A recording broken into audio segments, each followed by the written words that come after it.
আব্দুল্লাহ ইবনু মাসলামা ইবনু কানাব রাহিমাহুল্লাহ আবু হুমায়দ রাদিয়াল্লাহু আনহু হতে বর্ণিত। তিনি বলেন, আমরা রাসূলুল্লাহ সাল্লাল্লাহু আলাইহি ওয়াসাল্লামের সাথে তাবুক যুদ্ধের জন্য বের হলাম। আমরা ওয়ালিদপুরার এলাকায়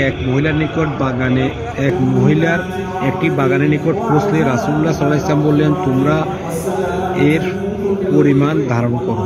আমরা এর পরিমাণ অনুমান করলাম, আর রাসূলুল্লাহ সাল্লাল্লাহু আলাইহি ওয়াসাল্লাম 10 ওয়াসাক প্রায় 50 মণ পরিমাণ ধারণ করলেন এবং মেয়ে লোকটিকে বললেন, ইনশাআল্লাহ আমরা তোমার এখানে ফিরে আসা পর্যন্ত এই পরিমাণ ধরে রাখো। তারপর আমরা অগ্রসর হলাম এবং তাবুকে পৌঁছে গেলাম। তখন রাসূলুল্লাহ সাল্লাল্লাহু আলাইহি ওয়াসাল্লাম বললেন, আজ রাতে প্রচণ্ড বায়ু প্রবাহ তোমাদের উপর দিয়ে বয়ে যাবে, তাই তোমাদের কেউ যেন তার মধ্যে দাঁড়িয়ে না থাকে এবং যার উট আছে সে যেন তার দড়ি মজবুত করে বেঁধে রাখে। অতঃপর দেখা গেল অনেক বাতাস প্রবাহিত হল। জনক লোক দাঁড়ালে বাতাস তাকে তুলে নিয়ে পরিশেষে তাইদ নামক পাহাড়ে ফেলে দিল। আর ওই সময় নিকটবর্তী আইনাল অঞ্চলের প্রধান শাসক ইবনুল আলমায়ের দূত রাসূলুল্লাহ সাল্লাল্লাহু আলাইহি ওয়াসাল্লামের নিকট একটি পত্র নিয়ে আসলো এবং তিনি তাকে একটি সাদা কচ্ছপ উপঢৌকন পাঠালেন।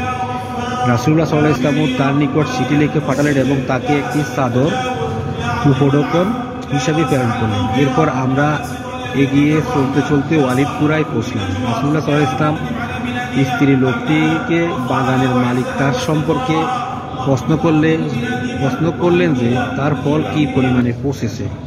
সে বলল 10 ওয়াসাক। তারপর রাসূলুল্লাহ সাল্লাল্লাহু আলাইহি ওয়াসাল্লাম বললেন, আমি দ্রুত যাচ্ছি। তোমাদের মাঝে যার ইচ্ছা হয় সে আমার সাথে অবিলম্বে যেতে পারে, আর যার ইচ্ছা হয় সে থেকে যেতে পারে। অতঃপর আমরা বেরিয়ে গেলাম। পরিশেষে মদিনার নিকটবর্তী এলাকায় পৌঁছলাম। সে সময় তিনি বললেন, এই মদিনা হলো তাবা, পবিত্র ও উত্তম জায়গা, আর এ হলো উহুদ, আর তা এমন পর্বত যা আমাদেরকে ভালোবাসে, আমরাও তাকে ভালোবাসি। এরপর বললেন, আনসারীদের শ্রেষ্ঠ পরিবার বানু নাজ্জার, এরপর বানু আব্দুল আশহাল, তারপর বানু হারিস ইবনু খাররাজ, অতঃপর বানু সাইদা পরিবার। আর আনসারদের প্রতিটি সম্প্রদায় ভালো।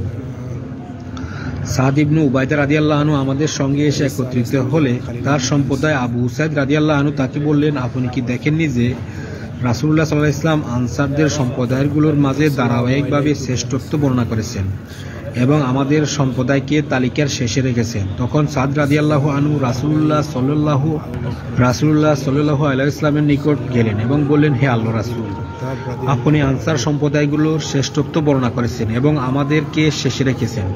তখন তিনি বললেন, শ্রেষ্ঠ তালিকাতে অন্তর্ভুক্ত হওয়াও কি তোমাদের জন্য যথেষ্ট নয়?